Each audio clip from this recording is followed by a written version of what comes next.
Então, de forma muito prática, era uma forma da mensagem chegar a todos, não simplificando, mas identificando qual era a real intenção do coração daquelas pessoas que estavam ouvindo. Mas nós, como propagadores do Evangelho, temos a obrigação de ir atrás daqueles que se perderam. A verdade é que quando não existe amor, não existe um relacionamento sincero com Jesus. O amar ao próximo não é amar quem nós temos afinidade. Esse agir com amor, de fato Deus espera de nós, mas é muito mais, não é só para aqueles que nós queremos o bem. Quando nós olhamos e agimos com amor, nós abrimos mão daquilo que é direito nosso, em benefício do outro. Vamos começar a mensagem de hoje. Nós estamos dentro dessa série. Eu confesso para você que falar por parábolas foi algo que sempre me chamou a atenção, mas eu contei para vocês o porquê realçou aos meus olhos, como aconteceu. Então eu fui pesquisar e Deus falou comigo. Na verdade, a minha sogra Lilian falou muitas vezes para mim já: você devia fazer uma série sobre as parábolas. Você gosta tanto de falar sobre Jesus, você podia fazer uma série sobre parábolas. Eu sempre falei, pode ser, mas nunca senti. E aí eu me coloquei nesse lugar de, eu vou obedecer a minha líder e vou me esticar um pouquinho mais, quero entender o que as parábolas dizem e tudo mais. E tem sido muito especial, e nós iniciamos na semana passada falando a respeito, primeiro, o porquê Jesus falou por parábolas. Primeiro, o que são parábolas. E aí nós entendemos, eu fiz uma rápida explicação semana passada, que parábolas são histórias fictícias, curtas e objetivas. De forma muito prática, parábola são histórias fictícias, curtas e objetivas, e o objetivo é transmitir ensinos, e normalmente esses ensinos, eles estão ligados e são realizados a respeito de comparação, com a comparação, com a explanação de fatos reais e elementos culturais da época. E mais do que isso, esses ensinos transmitidos, esses ensinamentos que são transmitidos através da parábola, geralmente eles estão ligados à moral, à ética, a uma doutrina bíblica, à religião, à sabedoria. Então parábola é aquilo que foi usado naquele tempo para cumprir um propósito. Mas a segunda pergunta que nós fizemos foi: por que Jesus então decidiu falar por parábolas? E aí eu contei para vocês que até Mateus capítulo 12, Jesus não falava por parábolas, Jesus simplesmente falava para o povo judeu. E a partir do capítulo 13 nós vemos que Jesus mudou um pouco a forma como ele falou e começou então a falar por parábolas. E embora muitas pessoas acreditem que as parábolas ditas por Jesus tinham o objetivo de simplificar o entendimento, não é exatamente essa afirmação, embora ela não esteja 100% errada. Na verdade, essa informação ela é um pouco mais profunda, porque a parábola, embora ela tivesse muitas características comuns da época, que eles usavam, que eu falei para vocês, de elementos culturais, então eles falavam muito sobre agricultura, sobre pessoas, sobre pastores. Ela ia um pouco mais a fundo, ela falava coisas que, de certa forma, para quem era cristão, para quem era fiel ao Senhor, havia um entendimento, mas ao passo, para aqueles que não conheciam, não respeitavam a palavra, não obedeciam, se tornava confuso, não se tornava algo claro. Ou seja, era uma forma de Jesus trazer um juízo divino para aqueles que não recebiam seus ensinamentos com o devido respeito e a devida crença. Era uma forma da mensagem chegar a todos, não de forma simplificada, mas identificando o coração e a intenção daqueles que recebiam a mensagem. Basicamente, nós podemos falar que a parábola ela tinha um propósito duplo. Então você sempre vai poder lembrar disso. A parábola tinha um propósito duplo: esconder as verdades daqueles que eram incrédulos e infiéis, e revelar os ensinos, as pessoas que tinham ouvidos para ouvir e eram fiéis à palavra do Senhor. E aí nós iniciamos falando sobre a parábola do bom samaritano. E essa é uma parábola que mexe com muitas pessoas, porque nós vemos pessoas que faziam parte de um ciclo religioso, negando ajuda a alguém necessitado. Aqueles que poderiam ser a esperança para aquele homem que estava lá caído, machucado, depois de ter sido assaltado, espancado. Aqueles líderes que passaram por ele e poderiam ser a ponte de uma esperança, simplesmente ignoraram o fato daquele homem estar lá, porque existiam rituais na época de que os judeus, os sacerdotes, os levitas não poderiam tocar em alguém que estivesse semi-morto, morto ou então sujo de sangue. Nós não sabemos se essa é a real intenção pelo qual eles passaram reto, mas nós sabemos que um samaritano, alguém que tinha todas as desculpas possíveis para não ajudar esse homem, parou e ajudou. E não somente cuidou dele, levou para uma hospedaria, deu dinheiro para que ele fosse tratado. E essa parábola nos ensina que nós devemos amar as pessoas, que nós devemos amar aqueles que são diferentes, que nós devemos amar aqueles que ninguém ama. E nós temos dito muito aqui a respeito da oportunidade que nós temos de brilhar Jesus para aqueles que são rejeitados, são excluídos, não se sentem amados, se sentem completamente fora das paredes da vida do ser humano. Deixa eu falar uma coisa para vocês, família. Nós precisamos parar de construir paredes intransponíveis, onde a religiosidade permeia e as pessoas não conseguem entrar. Os pecadores, os sujos, aqueles que não conseguem se lavar, não entram porque são sujos demais para estar num ambiente como nós. A verdade é que muitos têm pecados escondidos, enquanto que alguns talvez entrem nesse lugar e os pecados estejam nas suas vestimentas, nas suas atitudes, outros têm pecados escondidos que só Deus sabe. E o que te difere dessa pessoa? Nada. Mas santo não é o que menos peca, mas santo é o que mais se limpa, mas santo é o que mais vai à fonte confessar os seus pecados. A palavra de Deus diz em Provérbios: aquele que confessa os seus pecados e as suas transgressões e os deixa, alcança a misericórdia.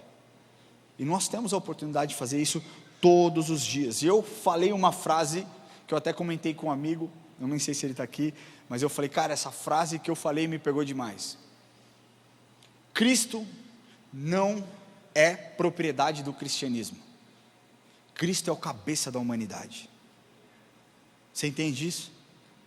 Cristo não é propriedade da igreja evangélica, não é propriedade da igreja batista, não é propriedade da igreja presbiteriana, não é propriedade da assembleia. Cristo é o cabeça da humanidade e nós precisamos olhar para Cristo como tal, como aquele que é o Criador, como aquele que deu a vida por todos. João 3,16 diz: porque Deus amou o mundo de tal maneira que deu o seu único Filho, para todo aquele que nele crê, não pereça, mas tenha a vida eterna. Todos nós pecamos e destituídos fomos da presença do Senhor, sem exceção, sem exceção. E hoje nós queremos, eu vou continuar essa série, falando a respeito de uma parábola que talvez você conheça. Na verdade, provavelmente, você conheça, que é a parábola da ovelha perdida. E essa parábola é uma história bíblica que conta a história de um pastor que perde uma ovelha do seu rebanho e procura até encontrá-la. E Jesus contou essa parábola para explicar para os fariseus o significado de que Deus procura os pecadores perdidos. Você pode repetir isso comigo? Deus procura os pecadores perdidos. Os religiosos, quando nós dizemos essa frase, se contorcem. Aqueles que são religiosos, os fariseus eram religiosos, eram cumpridores da lei, aquilo doía neles. Por quê? Porque a lei era mais importante do que qualquer coisa. Não tiveram o discernimento e o conhecimento do que é a graça de Deus, do que Jesus pode fazer. Queria que você abrisse a sua Bíblia, por favor, no Evangelho de Lucas, capítulo 15, versículos de 1 a 7. Se você não tiver Bíblia, está tudo bem, acompanhe com a gente na tela aqui, mas nós vamos ler essa passagem. Evangelho de Lucas, capítulo 15, versículo de 1 a 7. Quem abriu, diga amém. Diz assim: certa ocasião, muitos cobradores de impostos e outras pessoas de má fama chegaram perto de Jesus para ouvi-lo. Os fariseus e os mestres da lei criticavam Jesus dizendo: este homem se mistura com gente de má fama e toma refeições com ele. Então Jesus contou essa parábola: se algum de vocês tem 100 ovelhas e perde uma, por acaso não vai procurá-la? Assim, deixa no campo as outras 99 e vai procurar a ovelha perdida até achá-la. Quando a encontra, fica muito contente e volta com ela nos ombros. Chegando a casa, chama os amigos e vizinhos e diz: alegrem-se comigo, porque achei a minha ovelha perdida. Pois eu lhes digo que assim também vai haver mais alegria no céu por um pecador que se arrepende dos seus pecados, do que por 99 pessoas boas que não precisam se arrepender. Eu quero ler esse final para vocês. Vamos ser muito sinceros. Existem pessoas que, se dependesse de nós, nunca conheceriam Jesus. Sim ou não? Sim ou não? Aquela pessoa que te machucou, aquela pessoa que te abusou, aquela pessoa que abusou do seu filho, aquela pessoa que te assaltou e foi violento com você, esse tipo de pessoa são as pessoas onde nós pensamos: tomara que nunca encontre Jesus. Estou errado? Sim ou não? Participa comigo, família, sim ou não? Isso não é bíblico, mas é o sentimento humano. Muitas vezes, na nossa história, nós queremos a graça do Senhor sendo estendida por nós, mas quando nós precisamos estender a graça, meu irmão, é olho por olho, dente por dente. Salve-se quem puder, e ai de quem fizer algo contra os meus. Mas olha o que Jesus diz: pois eu lhe digo, assim também vai haver mais alegria no céu por um pecador que se arrepende dos seus pecados, do que por 99 pessoas boas que não precisam se arrepender. Eu quero aprofundar um pouquinho mais, porque nessa passagem, quando nós lemos o Evangelho de Lucas, ele nos mostra o contexto, que Jesus havia sido cercado por publicanos e pecadores, para que Jesus falasse e eles pudessem ouvir. Os publicanos eram judeus que trabalhavam para o Império Romano, sendo coletores ou então cobradores de impostos. Os publicanos não eram pessoas benquistas, não eram pessoas bem desejadas por judeus, porque os judeus achavam que esses cobradores de impostos eram pessoas que extorquiam os próprios judeus. Então não eram pessoas agradáveis, não eram pessoas legais, eram pessoas consideradas traidoras, bandidas.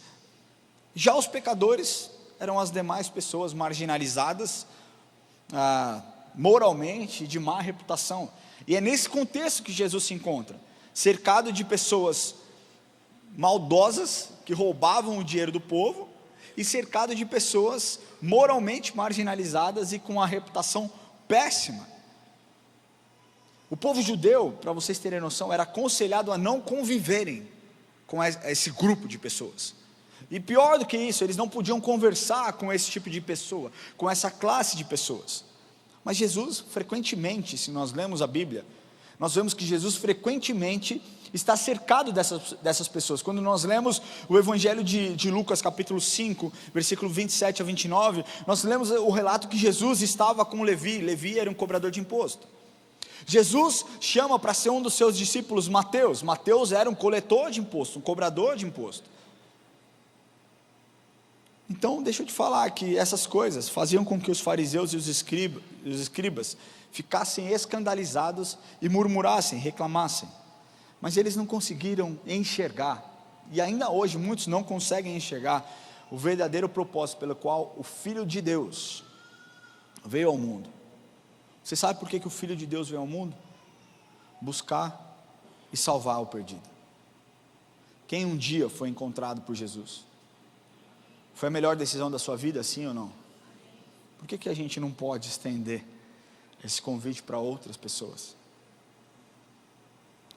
Então, com o intuito de expor esse comportamento reprovável e injusto desses religiosos, e ao mesmo tempo lhe oferecer a essas pessoas mais uma vez a oportunidade de mudar o pensamento, Jesus propõe essa parábola. Jesus propõe a parábola da ovelha perdida. Agora, presenciar pastores apacentando ovelha era algo corriqueiro e familiar naquela época.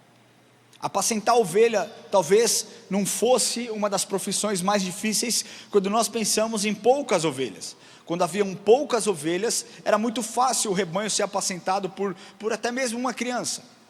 Mas nós lemos na Bíblia, e nós vemos ao longo da história, que existiam milhares talvez de ovelhas, e isso era feito por alguém capacitado, alguém treinado, alguém que sabia como cuidar das ovelhas. E Jesus usou dessa parábola, mais uma vez, Jesus usa de uma figura muito comum para se comunicar e transmitir o seu ensino.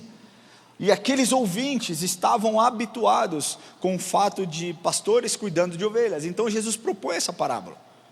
E ao mesmo tempo, os fariseus e os escribas conheciam as passagens do Antigo Testamento onde apontavam Deus como pastor. Está lá em Salmo 23:1, que você já conhece: Senhor é meu pastor, nada me faltará.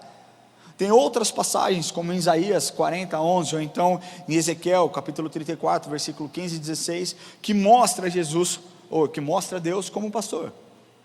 Agora, sabendo disso, após esse panorama geral, eu quero abordar com vocês 3 aspectos dessa parábola, que muito falou ao meu coração e muito pode falar ao seu coração também, amém? O primeiro aspecto que eu quero abordar é a rebeldia.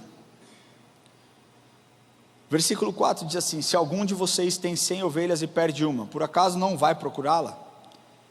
A pergunta que talvez as pessoas, ao lerem esse texto de forma literal, talvez seja a seguinte: mas a ovelha se perdeu do pastor, ou o pastor que perdeu a ovelha? E embora você ache que são coisas comuns e iguais, são coisas completamente diferentes. Eu vou dar um exemplo. Algum pai já perdeu um filho? Aqui? Pode ser vulnerável. Talvez você tenha esquecido seu filho em algum lugar, na escola, ou em algum lugar. Ou então você fala para o seu filho assim: ó, fica nesse corredor do mercado, pelo amor de Deus, não sai daqui. Eu vou no corredor do lado, vou pegar o extrato de tomate que a sua mãe pediu para eu comprar para fazer um macarrão para hoje. Não, você não sai daqui? Não saio, pai. E a criança fica lá, e você vai, mas não é o corredor do lado, é no outro. Aí você vai, você se distrai, quando você volta, você fala: meu Deus, qual corredor eu deixei meu filho? Pode parecer estranho, mas talvez aconteça. Nunca aconteceu comigo, mas talvez com outras pessoas tenha acontecido. Você perdeu o seu filho porque você se distraiu, porque você combinou algo, não prestou atenção onde você deveria encontrar o seu filho, e embora o seu filho tenha permanecido no mesmo lugar que você o deixou, você não sabe onde ele está, porque você não prestou atenção. Agora existe o fato de um filho se perder de um pai. Quantos aqui, essa pergunta é meio tosca, né? Eu ia falar: quantos são filhos? Não era essa a pergunta que eu ia fazer, mas é outra. Quantos filhos nós já se perderam dos pais? Eu tinha uma vontade de me perder no supermercado, só para ouvir: atenção, senhora Márcia, o seu filho Ramon o aguarda, nananana. Eu fazia de tudo para eu me perder, mas nunca dava certo.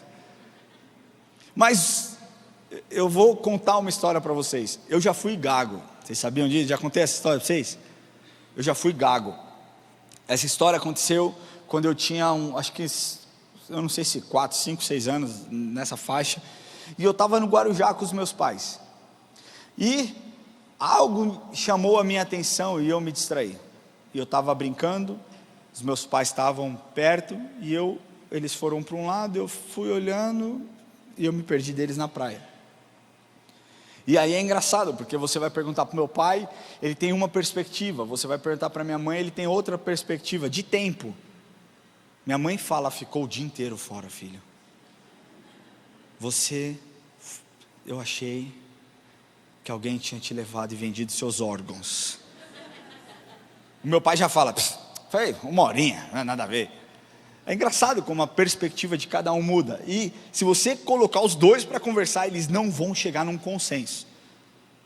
Mas fato é que eu fui encontrado pelos meus pais, algum tempo depois, completamente gago, de tanto chorar.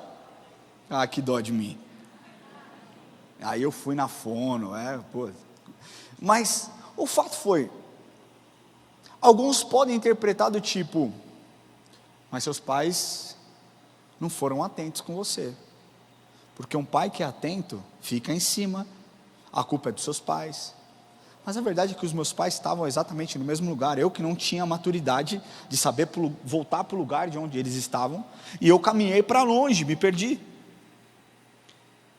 E muitas vezes isso acontece na vida de pessoas. As pessoas vão para longe de Jesus e acham que foi Jesus que se distanciou delas. Não foi, Jesus permanece exatamente no mesmo lugar. Se você quer se encontrar com Jesus, Jesus está no mesmo lugar de onde você saiu. Jesus, Ele é o nosso bom pastor. Ele nunca perdeu uma ovelha. Nunca. Você nunca foi esquecido pelo Senhor. Preste atenção, embora Satanás possa ficar soprando no seu ouvido de que você não vale nada, de que você não é importante para Jesus, de que Jesus não está nem aí para você, eu quero te falar que Jesus nunca te esqueceu. Jesus nunca perdeu você de vista. Talvez você tenha escolhido o caminho de se afastar. Agora pense uma coisa, falando de ovelha, quem já foi num pet zoo, em algum lugar que passou a mão em ovelha? Cara, a ovelha é um animal dócil. A ovelha não é um animal arisco, a ovelha não é um animal bravo, ela é dócil. Ela vem, ela come na sua mão, fica aquela boquinha, daquela ração que parece um cocô de cabrito para ela, ela come. Ela é um animal dócil. Pode ter contato com pessoas, pode até ter contato com outros animais. Geralmente a ovelha está cercada de outros animais também. Agora, quando nós lemos pesquisadores, ou então outros estudos sobre a ovelha, que é um animal para mim bem bonitinho, nós percebemos que elas são muito inteligentes. Ao mesmo tempo que são muito inteligentes, são muito tolas. Mas presta atenção na parte da inteligência, porque ela consegue reconhecer o rosto do seu dono e reconhecer a voz do seu dono. Foi feita uma pesquisa não muito tempo atrás, para que, eu até anotei aqui, eles treinaram, um grupo de pesquisadores treinaram um grupo de ovelhas, para ver se realmente elas conseguiam reconhecer o rosto. Então eles começavam a mostrar fotos para elas, e sim, as ovelhas podem reconhecer o rosto, só que eles descobriram outra coisa, que a ovelha tem uma visão muito limitada, que a ovelha é míope, e eu não estou brincando, a visão da ovelha atinge até no máximo 10 metros ou um pouco a mais de 10 metros. Por isso, uma das características da ovelha é andar em grupo, andar colado, porque quando elas se afastam, então elas se tornam presas fáceis, rápidas e muito suscetíveis a ser capturadas e a serem mortas. Agora, por que eu coloquei esse tema rebeldia? Porque nós temos muito do que esse animal bonitinho tem. A ovelha é um animal míope, inseguro, indefeso e rebelde. Pensa você, faça uma autoanálise. Míope, todos nós somos, porque nós enxergamos até um determinado ponto. Eu estou falando de uma miopia comparado à visão do Senhor, tá, meu querido? Não estou falando que todo mundo é míope, vai sair daqui, vai lutar oculista, não é isso, presta atenção. Nós temos uma visão limitada se comparada à visão do Senhor. Nós enxergamos algo e pensamos, cara, isso é bom, só que Deus está olhando lá de cima, Ele está vendo o que está para lá, o que está para trás dessa porta, o que está para trás dessa parede, e a gente está achando, não, lá está seguro, e às vezes a gente não sabe que tem um bandido na esquina, e Jesus já viu lá de cima. Então sim, nós temos uma visão limitada, nós não vemos o macro. Um pastor de ovelhas, ele consegue observar tudo aquilo que está ao redor do pasto. Ele consegue olhar onde está seguro, onde não está, onde pode ter presa, onde não pode, ou onde pode não estar. Você daqui de dentro consegue olhar, olha para trás, vê se você consegue enxergar se tem algum assaltante lá na esquina da Mofarrege, lá com a Imperatriz, ou se tem alguém mexendo no seu carro agora. Em nome de Jesus, não, nós repreendemos o demônio do roubo. A gente tem uma visão limitada, e na nossa vida é assim. A nossa visão muitas vezes gera um sentimento de insegurança, do tipo, como que eu vou caminhar se eu não enxergo? Como que eu vou progredir se eu não estou vendo aquilo que Deus quer que eu veja, aquilo que Deus quer me mostrar? Eu acho que é por esse caminho, e aí você quebra a cara, e aí mais insegurança gera. E aí, meu querido, quando nós caímos na garra de Satanás, nós percebemos o quão indefeso nós somos. Se você não estiver com Jesus te guardando, de nada adianta. E rebelde, porque você sabe o que deve fazer e muitas vezes não faz. Isso é rebeldia. Quantas vezes Jesus já não te pediu coisas? Quantas vezes Jesus não te pediu coisas durante essa semana que você barrigou, que você falou, depois eu faço, depois eu leio a Bíblia, depois eu escuto essa mensagem, depois eu ligo para alguém, o Senhor te tocou e falou assim, liga para fulano de tal e fala que eu amo ela, e eu a amo, e aí você fala, não, depois eu ligo, eu estou agora um pouquinho atarefado. Nós temos características semelhantes à de uma ovelha, míopes, inseguros, indefesos e rebeldes. Uma ovelha não pode se proteger contra um predador, e você por si só não pode vencer Satanás. A Bíblia não diz, maior é você do que o que está no mundo. A Bíblia diz, maior é o que está em você, maior é o que está em nós do que o que está no mundo. Você entende essa diferença? Isso serve para mim, porque muitas vezes eu penso, poxa cara, mas eu tenho habilidades, Deus me chamou para algo, Deus me chamou para coisas, para situações, eu acho que eu consigo. Não, a maior besteira que eu posso fazer é querer caminhar com o meu próprio entendimento, com a minha própria força, com aquilo que eu acredito que seja suficiente. Jesus é suficiente, Jesus em mim é mais, muito mais do que eu mereço. Mas uma ovelha não tem um bom senso de direção, assim como nós também muitas vezes não temos. A segurança de uma ovelha está em ficar ao lado do seu pastor, e sempre que a ovelha se desgarrar da companhia de outras ovelhas, é muito provável que ela vá cair, que ela vá se machucar. A figura da ovelha, ela é sugestiva sim, e não é por acaso que Deus viu homens aflitos como ovelhas sem um pastor. Nós sabemos que as ovelhas são, de certa forma, inteligentes, mas também limitadas, em todos os sentidos, completamente dependente de alguém para apacentá-las. E eu quero falar que mesmo depois de convertido, talvez você já seja um cristão, já tenha uma vida com Deus, eu quero falar que mesmo depois disso, não adianta você desejar caminhar com as suas próprias forças, não adianta você desejar construir a história com sua própria habilidade. Deus não trabalha dessa forma. Nós dependemos de Deus e dependemos uns dos outros também. É importante você estar em igreja, congregando junto com o rebanho do Senhor. A maior besteira que tem nascido e nasceu nos últimos tempos é a parada dos desigrejados. Não, a igreja sou eu. Eu não preciso de pessoas. Eu sou a igreja. Vai nessa igreja. Deixa bater um vento forte que você vai ver para onde você vai correr para a verdadeira igreja, para o corpo de Cristo. Se não fosse tão importante, Jesus não falava tanto a respeito da comunhão dos irmãos. Nós não podemos nos afastar da congregação, não é saudável e não é seguro você viver isolado num rebanho. Então talvez hoje que Deus queira fazer é quebrar a rebeldia do seu coração. Talvez você tenha entrado aqui hoje com um sentimento de autossuficiência. Meu querido, se você tem esse sentimento, você está fadado ao fracasso. Você está fadado a se afundar.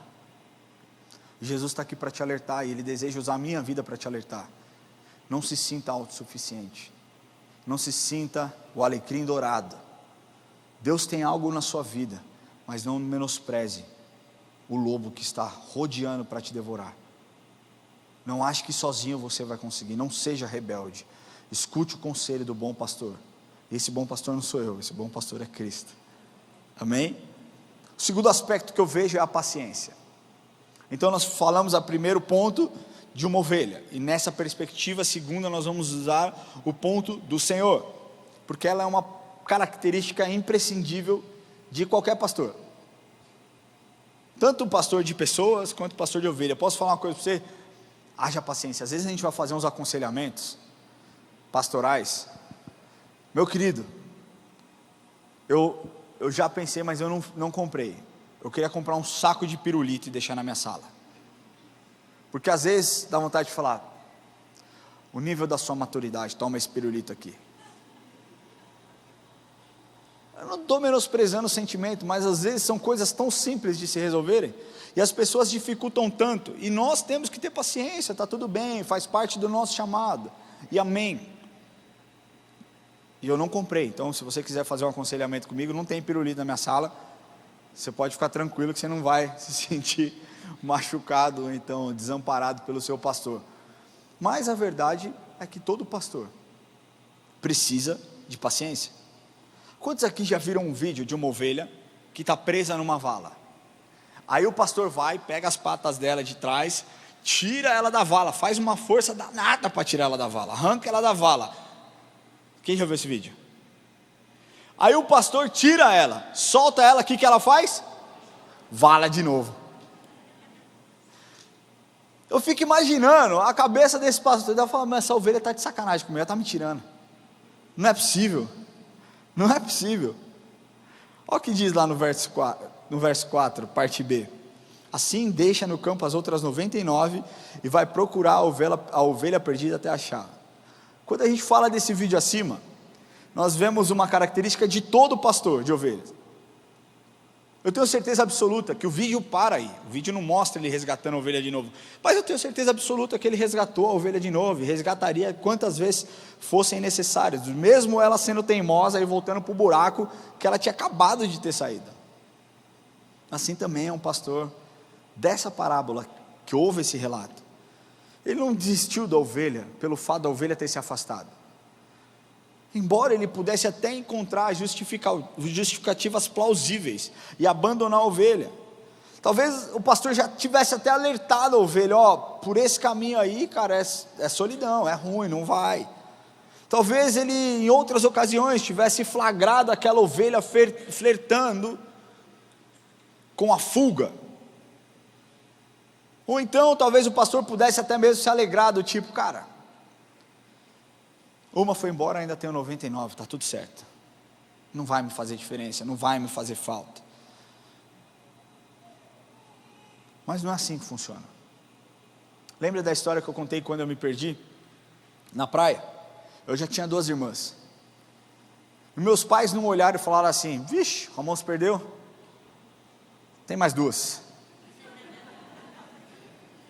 Ninguém não prestou atenção, paciência, menos uma escola para eu pagar, menos uma faculdade, obrigado Senhor. Não,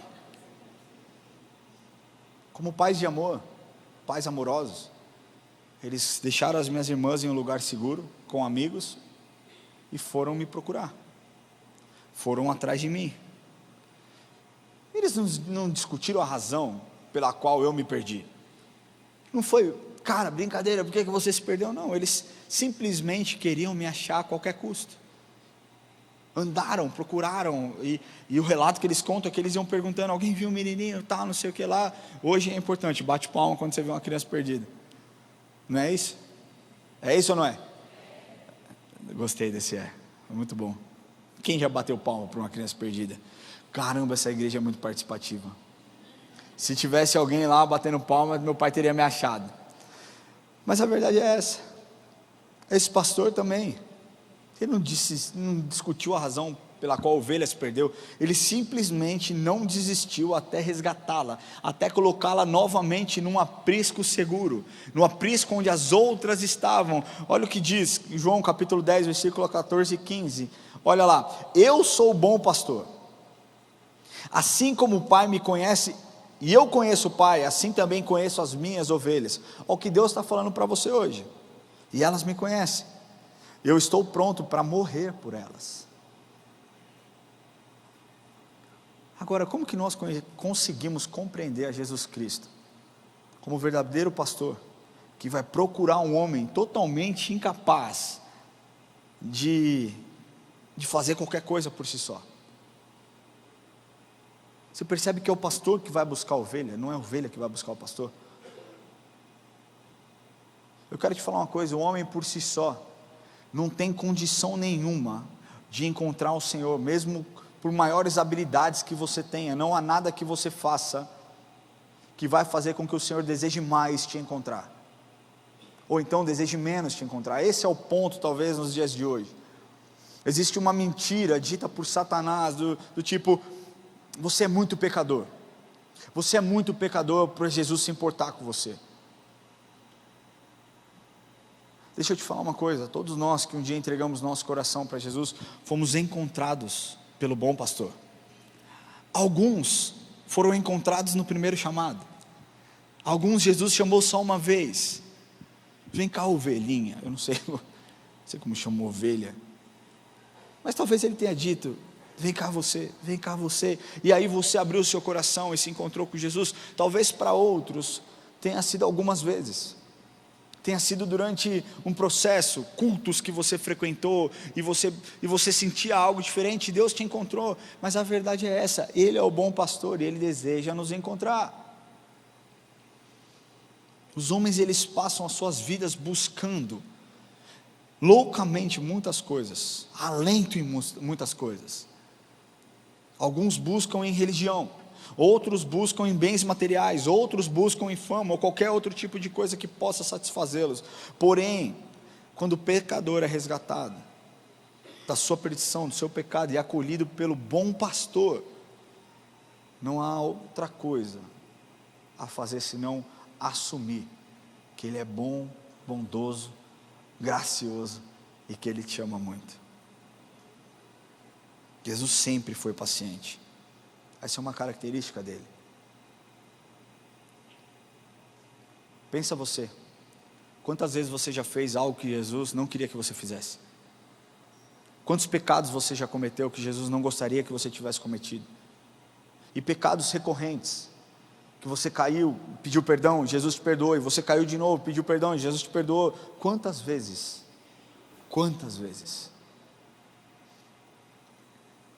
Quero te falar que ainda assim, Jesus buscará sempre os perdidos.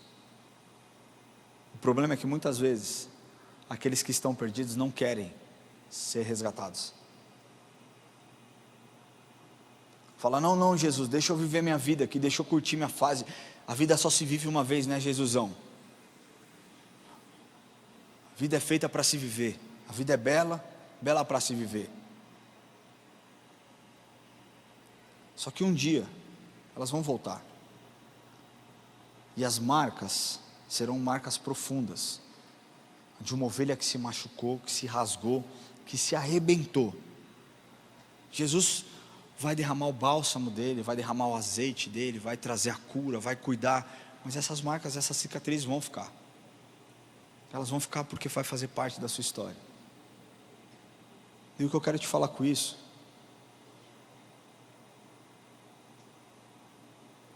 é que Jesus sempre vai estar pronto para te perdoar, porque Ele é paciente. Não importa se você está enredado no pecado, não importa se você está preso no vício, nas drogas, na pornografia, na prostituição, Deus pode te libertar, porque Ele é um Deus paciente, e a paciência dele é inesgotável, diferente de nós, seres humanos, que deu um tempo, a gente fica por aqui, cara, e a gente precisa daquele tempo. Hoje existe uma frase que eu odeio com todas as minhas forças, a frase: eu estou de bode de fulano. Que moral você tem para ficar de bode de alguém, meu amigo? O pecador dos pecadores. Estou de bode de fulano de tal. Imagina se Deus te tratasse da mesma forma que você trata a pessoa que talvez tenha te irritado, que talvez esteja sendo um peso na sua vida. Está difícil? Ora, cara. Outra frase que eu odeio, mas essa frase deve me odiar também: essa pessoa é tóxica. Vai dormir, meu amigo. Está ruim? Dá um tempo. Cria um espaço, um ambiente seguro, se afasta um pouco, gaste tempo orando para que Deus transforme o coração dela. Paciência tem que ser a virtude de um cristão, cara. Tem que ser a sua virtude, a minha virtude. Faz parte de quem Jesus é nas nossas vidas. Se nós não formos pacientes, como que nós vamos resgatar os pecadores? Como que a gente vai atingir, cara, aqueles que não querem entrar na igreja porque estão feridos com a igreja? Como que você vai buscar as prostitutas? Como que você vai buscar os homossexuais? Como que você vai buscar os adúlteros, os viciados? Se nós não formos pacientes, nós não vamos brilhar Cristo, porque Jesus Cristo é paciente com a gente tem a obrigação de ser paciente. Mais uma vez, ser paciente não é passar a mão na cabeça e falar: está tudo bem, viva a vida que você queira levar, que Jesus te aceita. Jesus te aceita de fato. Mas Ele tem um plano de redenção e restauração na sua vida. E Ele não quer que você continue vivendo a vida que você vive. Jesus te ama tanto, tanto, tanto, tanto, que Ele quer te libertar para que você viva o melhor da sua vida. É isso que nós precisamos entender. A paciência é uma virtude de Jesus, e a Bíblia mostra isso. Jesus foi paciente com Nicodemos, quando ele ficou trocando uma ideia com Nicodemos lá, falando. Jesus foi paciente, sabe, com aqueles que insultaram e o agrediram. Jesus foi paciente com as pessoas que o abandonaram. Pensa Jesus com os seus discípulos pedindo: por favor, orem, porque o espírito está pronto, mas a carne é fraca. E ele fala: eu vou até lá orar, eu vou voltar aqui, mas estejam em oração. E ele sobe para orar naquele monte. E quando ele volta, os discípulos estão dormindo. Pediu para você orar, você não ora, cara. Pediu para você falar, você está comigo aqui. Jesus não é assim, cara. Jesus é paciente. É parte de quem Ele é. 2 Pedro 3,15 diz assim: lembrem que a paciência do nosso Senhor é uma oportunidade para vocês serem salvos. Olha isso que poderoso. Lembrem que a paciência do nosso Senhor é uma oportunidade para vocês serem salvos. Nós somos salvos pela graça mediante a fé, mas a paciência do Senhor foi manifesta para nos buscar. Tem muita ovelha difícil, cara. Tem muita ovelha difícil. O mais lindo é que Deus olhou e falou: é essa mesmo que eu quero. É essa mesmo que eu vou buscar. A que dá trabalho é a que eu mais vou usar. Pensa Paulo. Os cristãos apavorados por aquilo que Paulo fazia. Jesus olhou e falou: é esse mesmo que eu vou usar. É esse mesmo que vai fazer um estrago no inferno, vai resgatar um monte de pessoas e vai morrer pelo meu nome. É esse mesmo. Jesus está te falando nessa noite: é você mesmo, filho. Você que acha que você não é nada, você acha que você é um fracassado, você acha que o seu passado define quem você é você mesmo que eu vou usar. A ovelha rebelde, que as pessoas dizem: é você mesmo que eu vou usar, é você mesmo que eu vou usar. Mas aí entra um terceiro aspecto, que é o amor. Versículo 5, 6 diz assim: quando a encontra, fica muito contente e volta com ela nos ombros. Chegando à sua casa, chama os amigos e vizinhos e diz: alegrem-se comigo, porque eu achei a minha ovelha perdida. Pensa Jesus falando isso: eu achei a minha ovelha perdida. Ele poderia falar: eu achei a ovelha perdida. Pensa, Jonathan, comigo. Ele poderia falar assim: eu tenho 100, uma sumiu, eu achei uma ovelha lá que se perdeu. Não, ele falou: eu achei a minha ovelha perdida. O senso de pertencimento, cara, isso aqui é lindo. Jesus falando: eu achei a minha ovelha perdida. Vamos celebrar: eu achei a minha ovelha. Sabe aquela que se perdeu? Eu achei a minha ovelha. Quantos têm filhos aqui? Não é gostoso você falar: vem aqui, meu filho, esse é o meu filho, me dá um beijo, filho, você é o meu filho. Eu às vezes pego os meus filhos e eu beijo, eu falo: você está ligado que você é meu filho, né? Eles ficam olhando para a minha cara do tipo: claro, mas é só para eu ter orgulho de falar: você é o meu filho. Eu te amo tanto, Enzo, eu te amo tanto, Johnny, eu te amo tanto, Gael. O Gael nem entende, ele fica olhando com aquela carinha. Eu falo: você é o meu filho, cara. Jesus está dizendo aqui: porque eu achei a minha ovelha perdida. Se você está aqui nesse lugar hoje, Jesus está te falando: eu achei você, a minha ovelha perdida. A palavra de Deus diz que existe festa no céu. E mais do que isso, a palavra de Deus nos mostra que uma vida vale mais do que 1000. E o que o Senhor está te falando aqui: valeu a pena morrer por você. Embora o mundo diga que não, embora o mundo diga que você é um fracassado, que você não vale nada, que você não tem futuro, que a sua história será uma história de fiasco, desilusão e incompetência declarada, Ele está dizendo: a minha ovelha não será assim. Porque hoje muitos gostariam de desistir dessa ovelha rebelde que sumiu. Como assim? Como assim ela se perdeu? Eu sou o provedor da segurança, eu sou aquela pessoa que levo ela para comer, eu sou o bom pastor, eu dou comida, eu ponho ela no lugar quente, quando está frio, ponho ela no lugar frio, quando está muito quente, eu cuido. Quer ir embora, a ovelha vai embora. Não, não é assim que funciona.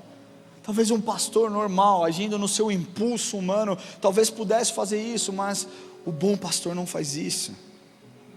Conforme nós lemos a palavra, ele festejou a recuperação. Ele não agrediu verbalmente, ele não agrediu fisicamente, ele não mandou embora por conta dos problemas, ele não ficou bravo porque teve que gastar tanto dinheiro assim para buscar aquela ovelha e rastrear aquela ovelha. Ele simplesmente a tomou nos seus braços. Ele simplesmente levou de volta para o convívio das demais, em um ambiente seguro, e festejou com os amigos a ovelha que tinha se perdido e foi achada. E nós precisamos aqui falar sobre esse pastor, esse Deus de amor, porque é impossível nós falarmos de Jesus sem pensarmos que Ele nos amou profundamente. Essa parábola nos ensina a importância da busca constante de Deus e sobre o seu infinito amor. Ela nos lembra que não importa quantas vezes nós nos afastemos da presença dEle, Deus sempre está disposto a nos perdoar e nos trazer para perto novamente. Isso acontece porque Ele é um Deus infinito em amor e misericórdia e graça. E em Cristo nós podemos entender a essência dEle e também aquilo que Ele derramou sobre nós como parte da sua essência. Eu quero falar rapidamente aqui. Primeiro, a essência de Deus é amor. Em Gênesis nós lemos que nós fomos criados à imagem e semelhança de Deus. Eu já disse algumas vezes que essa essência não é uma aparência física, mas é um sistema operacional que nos foi dado. Quantos têm celular aí? Todo mundo tem celular aqui, amém? Alguns têm Vivo, outros TIM, outros Claro. Uma coisa é certa, nenhum funciona. Brincadeira. Essa foi muito boa, foi espontânea, desculpa. Mas todos nós temos celulares e para funcionar precisa de um sistema operacional, certo? Sim ou não? Se você tem um celular e ele não tem um sistema operacional, você consegue falar com alguém? De que serve um celular sem um sistema de funcionamento? Nada. O nosso sistema operacional é o amor que foi derramado sobre nós. Se nós pegarmos 1 João, capítulo 4, nós vemos por 27 vezes a palavra amor sendo exposta. E nós, quando estudamos a Bíblia, fazemos teologia, hermenêutica, nós entendemos que quando existe uma repetição de uma mesma frase, é porque o autor quis dar uma ênfase muito forte sobre aquele tema. E por vezes nós lemos em 1 João 4, dentro dessas 27 vezes onde essa palavra amor, que no original é ágape, o agape, ela apresenta, está lá, porque Deus fez isso e Deus é amor, porque aconteceu isso e Deus é amor. Então nós entendemos que o sistema operacional que está dentro de nós, como nós fomos feitos à sua imagem e semelhança, é o amor. Todos nós temos habilidades de amar e para amar. Nós não funcionamos bem quando nós somos operados pela raiva, pela angústia, pelo medo. Você já percebeu isso? Você com raiva, você toma boas decisões? Sim ou não? Você angustiado, você toma boas decisões? Agora você pleno de amor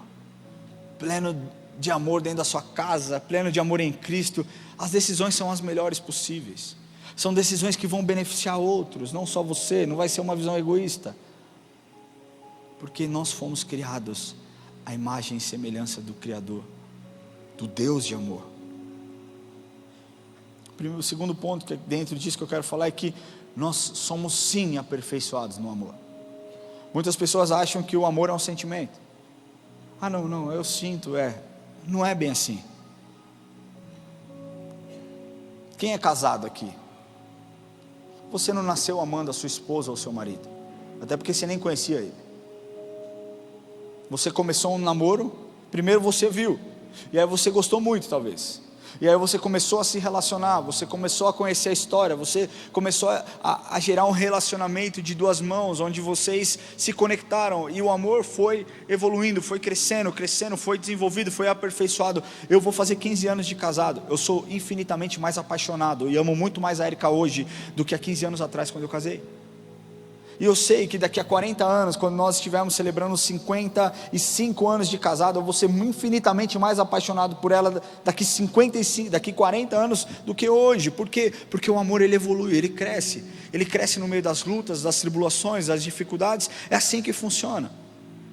Um pai, quem é pai? Homem. É engraçado quando as nossas esposas ficam grávidas, porque a mulher começa a sentir no útero, o seu corpo muda, a sua barriga começa a crescer, algo está sendo formado, e o amor parece que é instantâneo. Os hormônios, eu não sei o que acontece, mas a mulher está ali sentindo, e os pais ficam com aquela cara de pateta, do tipo, eu não estou sentindo nada. E a mãe está lá, e o meu filho, e a gente, cara, é angustiante para um pai. Mas a partir do momento que você vê aquele bebê nascendo, tudo muda. O Enzo tem 12 anos, eu sou muito mais apaixonado por ele hoje do que quando a Érica estava grávida, porque nós aperfeiçoamos o amor, nós desenvolvemos o amor. 1 João 4,17, nisso é em nós aperfeiçoado o amor. Presta atenção, nisto é em nós aperfeiçoado o amor, para que no dia do juízo mantenhamos confiança, pois segundo Ele é, também nós somos deste mundo. Nós somos aperfeiçoados no amor. Terceiro ponto, presta atenção, você foi criado para amar. Você pode falar isso para você mesmo, talvez você seja uma pessoa raivosa, rabugenta, brava, que está passando por momentos de luta, e você não encontra paz no seu coração. Você pode falar isso para a sua alma, eu fui criado para amar. Fala com você, eu fui criado para amar. Fala, gente. O amor, ele só encontra plenitude na comunhão. 1 João 4,7, amados, amemos-nos uns aos outros, porque o amor procede de Deus, e todo aquele que ama é nascido de Deus e conhece a Deus. 1 João 4,11, amados, se Deus de tal maneira nos amou, devemos nós também amar uns aos outros. 1 João 4,19, nós amamos porque Ele nos amou primeiro. Deus é amor, e existiu plenamente em amor na comunhão com Deus Pai, o Filho e o Espírito Santo. E quando nós lemos essas passagens, nós podemos afirmar que o amor não é um sentimento, o amor é uma escolha. Você escolhe amar. Jesus escolheu te amar, não foi o sentimento dele, foi uma escolha, uma decisão. Na eternidade, antes do mundo ser formado, Ele olhou e falou, eu tenho um plano para essa menina, eu tenho um plano para esse homem, eu tenho um plano para esse senhor. Quando ele estiver perto do fim da vida dele, ele vai achar que não tem mais sonho, eu vou estabelecer novas metas, e eu vou criar uma história. É isso que Deus faz.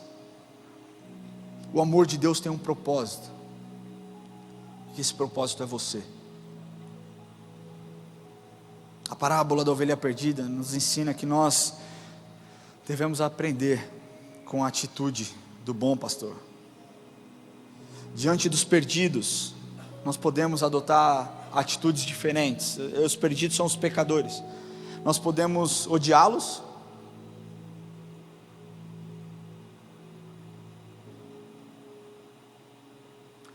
o ano que vem, nós vamos entrar em ano de eleição.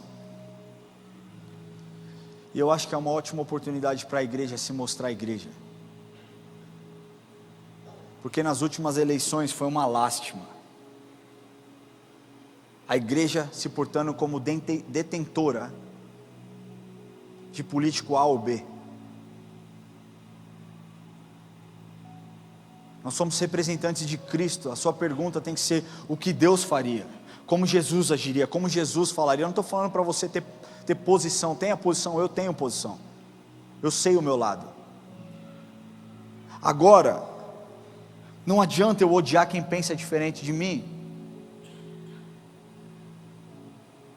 Eu tenho que tentar de alguma forma orar para que Deus abra o entendimento, e para que as pessoas vejam que o Brasil vive no engano, que o Brasil precisa de cura, que o Brasil precisa de um presidente que coloque a Deus em primeiro lugar e tema ao Senhor verdadeiramente, que não faça conchavos políticos para ganho próprio, mas que olhe a dor do povo.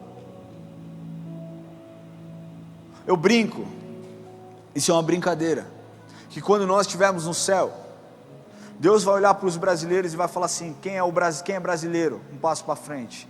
E nós vamos estar na frente de todos os outros, porque o povo que sofre, cara. Quando nós achamos que existe, que é criado então um sistema para combater a corrupção, tudo aquilo que nós vemos e nós nos sentimos de certa forma cuidados, vingados por aqueles que usurparam coisas que não pertenciam a eles, caiu por água, caiu por terra. E aí o sentimento talvez seja: vale a pena, cara? Isso não é sério. Se você me perguntar o que você acha que vai ser do Brasil, eu não sei.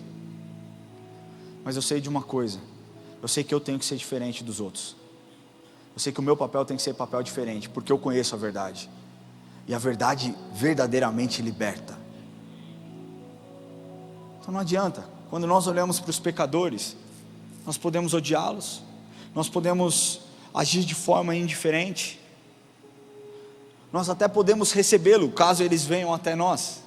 Uau, olha como eu sou amoroso, aqueles que estão machucados eu recebo, vem. Ou então nós finalmente podemos ir buscá-los, assim como Jesus nos buscou. A parábola da ovelha perdida nos exorta sobre o perigo de nós sermos iguais, os fariseus e os escribas. Muitas vezes temos agido como fariseus e como escribas, e nós devemos nos doar pela tarefa de anunciar o Evangelho, que encontra e restaura o perdido. Jesus não odiou os publicanos, os pecadores, os fariseus e os escribas. Jesus foi até os pecadores e recebeu-os, os amou e mudou a vida dele verdadeiramente. Ele foi buscar os desprezados. E se você é um desprezado, Jesus está aqui para te buscar essa noite. Eu queria pedir que você feche seus olhos onde você estiver.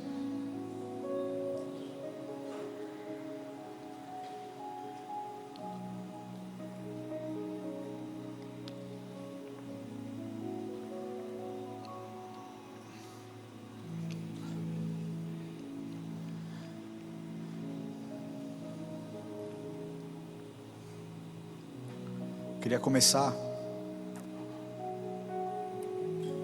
falando para você que talvez seja uma ovelha perdida. Nós precisamos não ir apenas atrás da 100ª ovelha, mas nós precisamos nos alegrar com a sua restauração. A palavra de Deus diz, e nós lemos, que há festa no céu por um pecador que se arrepende. E a igreja é um lugar de restauração que tem que proporcionar restauração. A igreja é um lugar que tem que proporcionar cura e perdão. A igreja é um lugar que tem que ter aceitação, reconciliação. A igreja é um lugar onde deve existir a disciplina e o recomeço. E a disciplina é um ato responsável de amor.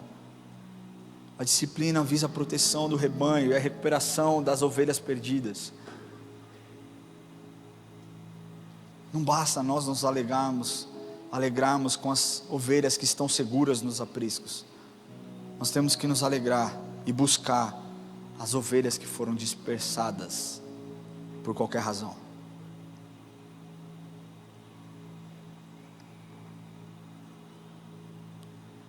Eu quero falar com você hoje.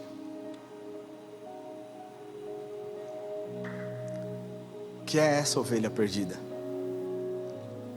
Você já conheceu o bom pastor, você já entregou a sua vida para Jesus, mas você hoje está distante dele. Você talvez esteja preso no pecado, enredado em muitas questões, talvez coisas profundas demais para você querer se abrir com alguém. Mas eu quero falar que o bom pastor está aqui e ele veio te resgatar nessa noite.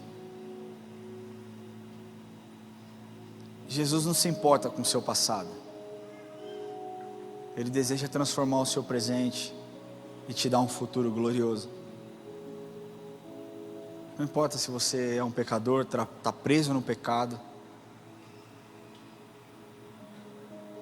Mas hoje Ele está aqui. Se você é a ovelha que se perdeu, eu queria pedir que você fique em pé no seu lugar. Eu quero orar com você. Se você é a ovelha que se perdeu no caminho, por alguma razão, talvez você tenha se distraído no pecado, talvez algo tenha acontecido, que tenha feito com que o seu olhar se distraísse, assim como eu me perdi naquela praia.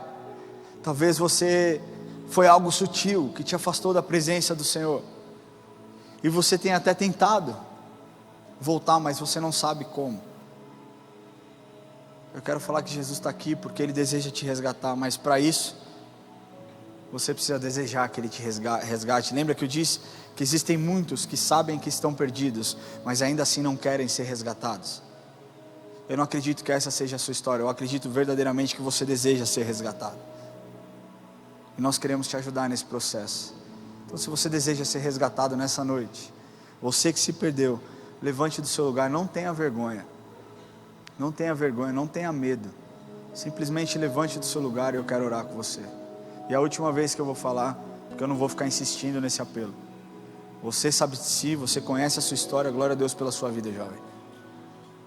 Isso não é um apelo de salvação. Isso é um apelo para aqueles que conhecem a Jesus, mas se perderam, estão presos, estão longe, não sabem como voltar.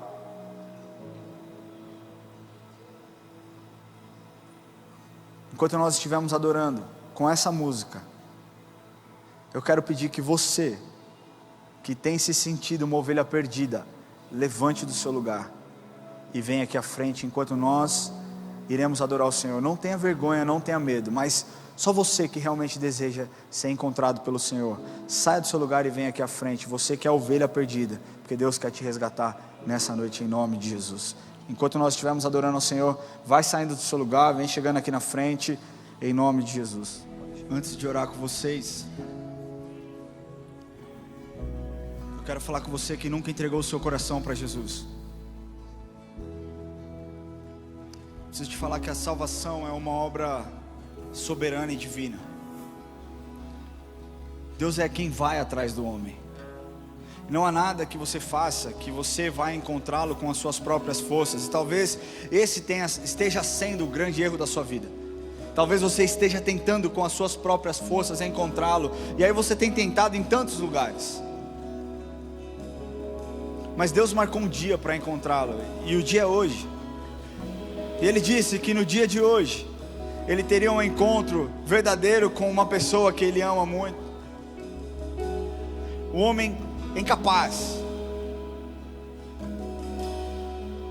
de pelas suas próprias forças fazer algo para talvez chamar a atenção do Senhor. Mas o que eu quero te falar é que talvez de modo igual, talvez não, mas de uma forma extraordinária, Deus escreveu que no dia de hoje algo extraordinário aconteceria. E Deus encontra o pecador que está perdido, e o pecado nunca consegue escapar mais, sabe, das garras daquele que o salvou e o libertou. A palavra de Deus diz lá em João 10,16: tenho outras ovelhas, não deste aprisco. Eu preciso trazer essas também, elas ouvirão a minha voz, então elas se tornarão um só rebanho com um só pastor. Olha o que Deus está te falando. Eu preciso trazer outras ovelhas que não fazem parte talvez desse lugar, desse movimento, dessa estrutura, mas eu preciso trazê-las para que nós sejamos um só rebanho e ele seja um só pastor. Jesus deu a vida por você. Ninguém nunca fez isso e ninguém nunca vai fazer. E a sua forma de reconhecimento e agradecimento é você se prostrar diante dele e dizer: Senhor Jesus, eu não tenho nada para te oferecer. Se o meu passado não muda a sua perspectiva sobre quem eu sou, então está aqui o meu coração. E eu quero te falar que esse encontro mudará a sua vida e a sua história, porque você não mais será uma ovelha desgarrada, uma ovelha sem perspectiva, uma ovelha correndo o risco de que algo aconteça e te leve para o inferno. A partir do momento que você se entrega para o bom pastor, Ele é quem guiará os seus caminhos, Ele é quem te colocará em pastos verdejantes, Ele é quem te colocará em pastos tranquilos, Ele é quem conduzirá a sua vida para um futuro glorioso na presença do Senhor. Por isso eu quero fazer um convite para você que deseja entregar o seu coração para Jesus, para você que deseja confessar Jesus como seu único e Salvador, único e suficiente Salvador. Que você levante a sua mão onde você estiver, o mais alto que você puder, para que eu possa te enxergar. Existe alguém que deseja entregar o coração para Jesus? Eu não estou enxergando. Existe alguém, amém, eu não estou te vendo, eu te vejo aí. Glória a Deus pela sua vida. Existe mais alguém que deseja entregar o coração para Jesus? Simplesmente eu quero pedir, minha irmã, ou meus irmãos, eu não sei quantos são, que vocês saiam dos seus lugares e que vocês venham aqui à frente, por favor, aqui embaixo. Eu quero orar com você. Se você deseja entregar o seu coração para Jesus, esse é o dia que o Senhor fez, para que você seja encontrado por Ele verdadeiramente e que a sua vida mude de uma vez por todas. Sai do seu lugar, vem aqui à frente e nós vamos orar. Pode vir aqui à frente.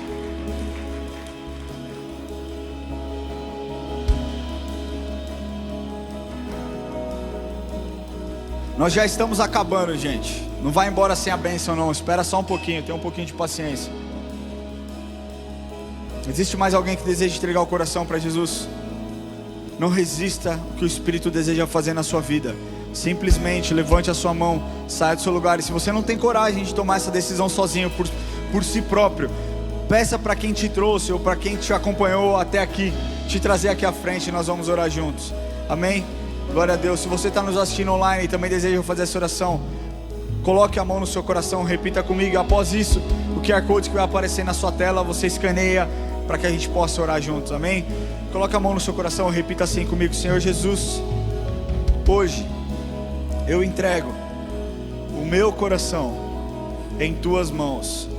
Eu declaro, Senhor, que o Senhor é o meu único e suficiente Salvador, que não existe outro como o Senhor. Obrigado porque o Senhor me escolheu.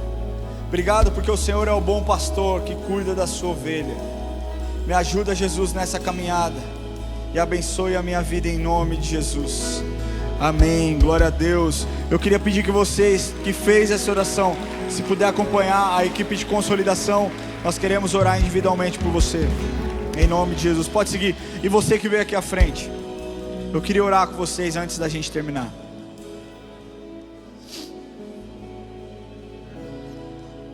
É lindo quando Jesus nos encontra, e talvez a partir de hoje a perspectiva dessa parábola nunca mais seja a mesma na sua vida.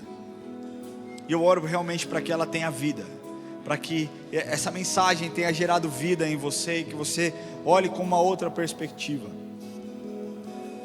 Mas eu quero te falar que Deus se alegrou do ato de coragem de vocês, de se exporem diante de tantas pessoas, porque é isso, o corpo de Cristo é maravilhoso por causa disso, porque a gente se expõe e a gente encontra pessoas que sofrem o mesmo, pessoas que estão passando por situações parecidas, por coisas semelhantes, e nós nos apoiamos uns aos outros, e aqueles que estão fortes, fortalecidos, podem ajudá-los também nessa caminhada. Então eu quero falar que nós somos um só rebanho, e existe um só pastor, que é Jesus. Então a partir de hoje eu declaro sobre a vida de vocês, que vocês estão cuidados, que vocês estão guardados, que o Espírito do Senhor os acompanhará e os guiará nessa jornada, nessa caminhada, que todas as vezes que vocês se sentirem sozinhos, desprotegidos, não hesitem em procurar ajuda. Nós somos uma igreja, nós somos uma só família, nós pertencemos a um só Pai e a um só rebanho. Então nós estamos aqui para servi-los, mas saibam que existem muitas pessoas que estão disponíveis para ajudá-los nessa caminhada. Que a partir de hoje vocês não se desgarrem mais, mas que vocês se apeguem na presença do Senhor e na beleza do amor dele, na plenitude e completude de quem Ele é. Amém? Eu quero encerrar esse culto agradecendo a Deus pelo que Ele fez. Só Ele sabe das coisas, só Ele sabe, talvez, do quão cansado eu estava. Mas Deus é lindo e Ele fez, independente de mim. Glória a Deus por isso. Eu louvo ao Senhor. E eu também aproveito para te convidar a continuar nessa série. Domingo que vem nós continuaremos. E, cara, convide mais pessoas, traga mais pessoas.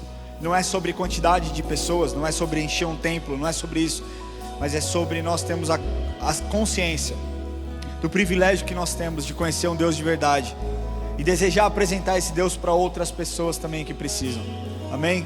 Glória a Deus. Lembrando que às quintas-feiras nós também temos um culto aqui às 19h30 na nossa direção, da minha esposa, a Érica, e você também é muito bem-vindo às 19h30.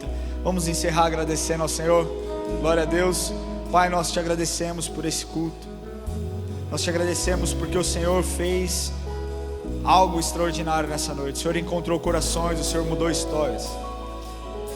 E eu peço, Deus, que o Senhor leve cada um dos teus filhos em segurança, que o Senhor os abençoe, que o Senhor os guarde, os livre de todo mal, que eles possam, Senhor, estar protegidos e guardados pelo teu sangue, pelo teu precioso e poderoso sangue.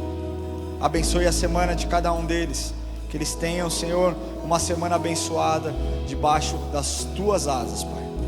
Nós oramos, Pai nosso que estás no céu, santificado seja o teu nome, venha a nós o teu reino, seja feita a tua vontade, assim na terra como nos céus.